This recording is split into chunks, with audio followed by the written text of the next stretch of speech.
বিসমিল্লাহির রহমানির রহিম। অসীম মহিমণ্ডলের অনন্ত কৃপার অধিকারী মহান আল্লাহর নামে শুরু করছি। আপনারা দেখতেছেন ওয়াইসি বিডি ইউটিউব চ্যানেল এবং সাথে আছি আমি শামীম ওয়াইসি।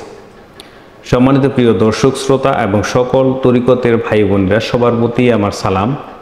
আসসালামু আলাইকুম ওয়া রাহমাতুল্লাহি ওয়া বারাকাতুহু। আজকের আলোচনার বিষয় মারিফতে ঘুমাতে ঘুমাতে নামাজ আদায়ের সহজ কৌশল, অর্থাৎ ঘুমাতে ঘুমাতে কিভাবে নামাজ আদায় হবে সে বিষয় নিয়ে আলোচনা করার চেষ্টা করব।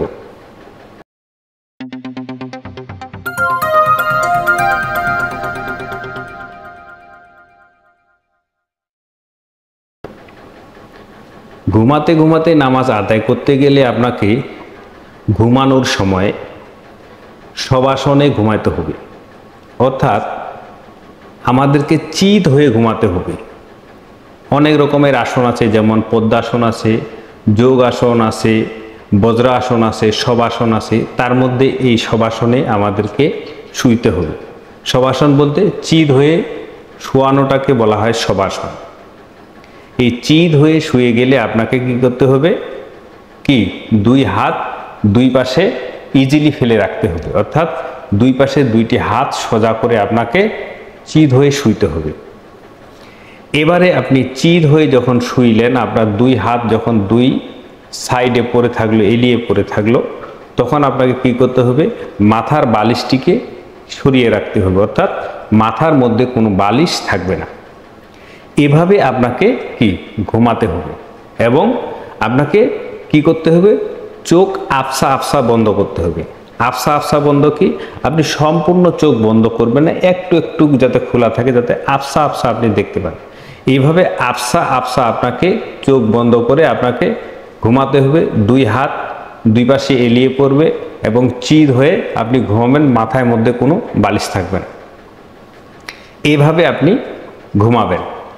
এখন পরবর্তী কাজ হলো, আপনাকে এইভাবে ঘুমাইতে ঘুমাইতে আপনাকে শ্বাস প্রশ্বাসের দিকে লক্ষ্য রাখতে হবে।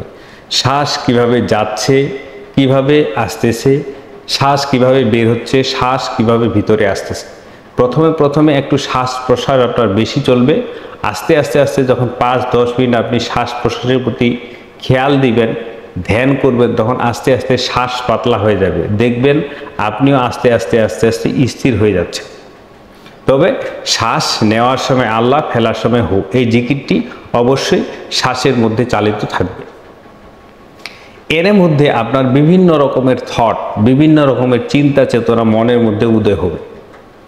এই চিন্তা চেতনা বা থটগুলোকে আপনি অনুশীলন করুন, একটি একটি করে বাছাই করুন এবং যেটি ভালো সেটিকে মনের মধ্যে কনসেপ্ট করে নিয়ে বাদ দিন এবং যেটি খারাপ সেটিকে আপনি জাকাত দিন, অর্থাৎ ঝেড়ে ফেলে দিন মস্তিষ্ক থেকে।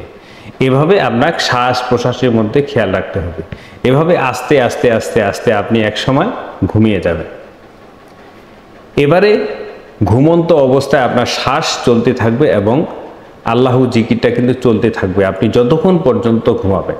যখন আপনার ঘুম ভাঙবে, ঘুম ভাঙার সাথে সাথে কি করতে হবে, আবার শ্বাসের দিকে খেয়াল রাখতে হবে এবং শ্বাস প্রশ্বাসের মধ্যে যাতে আল্লাহু জিকিরটা থাকে।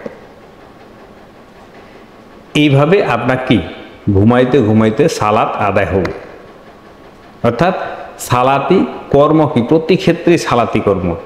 জীবনটাই হলো সালাতি কর্ম করে আমাদেরকে ব্যয় করতে হবে, কারণ সালাতি কর্ম ছাড়া আমাদের কোনো মুক্তি নেই, কারণ কর্মই হলো ধর্ম।